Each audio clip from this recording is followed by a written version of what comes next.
नमस्कार सातारकर. आज मी माझ्या मैत्रिणीसोबत आले सातारा जिल्ह्यातल्या कोरेगाव तालुक्यात असणाऱ्या किन्ही गावाजवळ साखरगडावरच्या यमाई देवीच्या मंदिरात. इथे येतात सगळ्यात आधी जाणवतं ते म्हणजे मंदिर हे अगदी किल्ल्यासारखं दिसतं.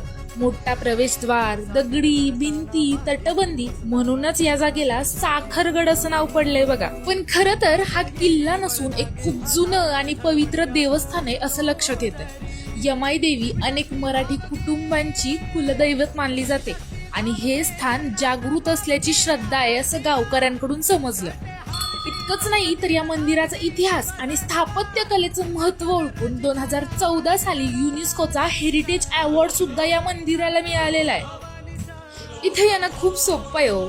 साताऱ्यापासून हे ठिकाण साधारण 40 ते 42 किलोमीटर अंतरावरती आहे. गाडीनं थेट वरपर्यंतही जाता येतं आणि थोड्याशाच पायऱ्या चढल्या की आपलं हे यमाई देवीचं सुंदर असं मंदिर लागतं.